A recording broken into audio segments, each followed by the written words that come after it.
Donc, petit rappel de comment trouver la règle d'une fonction polynomiale de degré 0 ou 1, donc d'une droite en réalité, qui passe par 2 points, donc dont on connaît 2 des points par lesquels ma droite passe. Donc, de façon générale, première étape, ça va être d'identifier nos variables, nos points en fait. Donc, ça ici, ça va être mon point A. Ça ici, ça va être mon point B. Mon point A a une coordonnée en X et en Y. Donc, coordonnée première que je vais nommer XA, virgule YA. Et deuxième que je vais nommer XB, virgule YB tout simplement. J'aurais pu évidemment intervertir mon point B, mon point A, là, ça n'a pas d'importance. Donc, la règle, il faut savoir que la règle d'une droite a cette forme-là. Donc, Y est égal à AX plus B. Donc, quand on cherche une règle, on doit d'abord trouver un taux de variation et on doit ensuite trouver la valeur initiale. Donc, c'est les deux paramètres de ma droite que je dois trouver quand je trouve une règle. Quand j'ai un problème en contexte, évidemment, il faut ne pas oublier d'identifier nos variables. Donc, la variable X représente quoi dans mon contexte et la variable Y représente quoi dans mon contexte également. Mais là, on n'a pas de contexte, donc je n'identifie pas de variable. Donc, petite formule pour trouver le taux de variation. Donc, le taux de variation se trouvait à l'aide de la formule suivante. Donc, YB moins YA sur XB moins XA. Un coup que j'ai nommé mes points, c'est rendu facile de juste remplacer mes différentes variables par leur valeur numérique. Donc, mon YB, on a dit tout à l'heure que c'était 310 moins YA 330 divisé par XB 600 moins 200. Donc, j'effectue mon calcul. Donc, ici, moins 20 sur 400, ce qui me donne 0,05 dans le négatif, évidemment.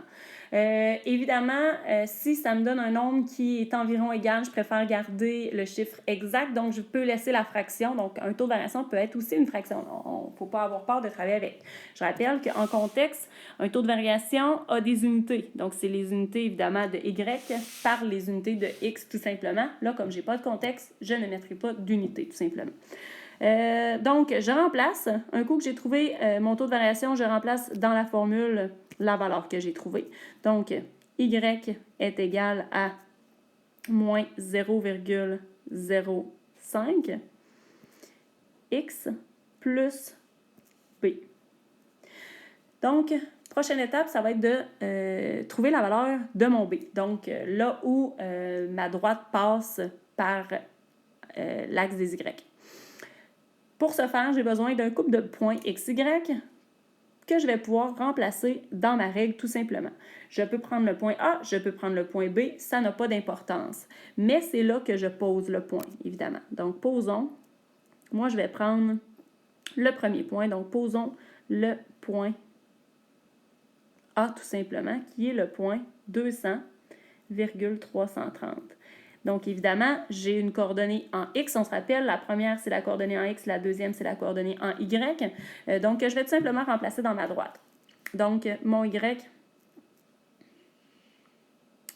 je vais avoir ici, donc, 330 égale moins 0,05 fois 200 plus B. Donc, je dois isoler mon B. Donc, je vais d'abord commencer par réduire. Je vais faire moins 0,05 fois 200, ce qui me donne moins 10. Donc, je vais avoir ici 330 est égal à moins 10 plus B. Donc, comme il faut que j'isole mon B, je vais faire plus 10 des deux côtés. Et donc, j'obtiens que mon B, au final, est égal à 340. Donc, j'ai trouvé mes deux paramètres. Il me reste uniquement à écrire ma règle finale. Donc, je vais avoir que mon Y est égal à mon paramètre A, c'était moins 0,05 X plus, tout simplement, que je vais écrire en rouge, plus ma variable B qui est 340. Là, je manque un peu d'espace. Je vais l'écrire juste ici. Donc, taux de variation qui est négatif. Déjà en partant, je peux savoir que ma droite est décroissante. Donc, c'est important d'avoir une idée de l'allure de la droite. Donc, si graphiquement, je la fais, là, encore une fois, je suis dans l'allure uniquement. Donc, ma valeur initiale, c'est 340. Donc, elle va croiser mon axe en haut ici.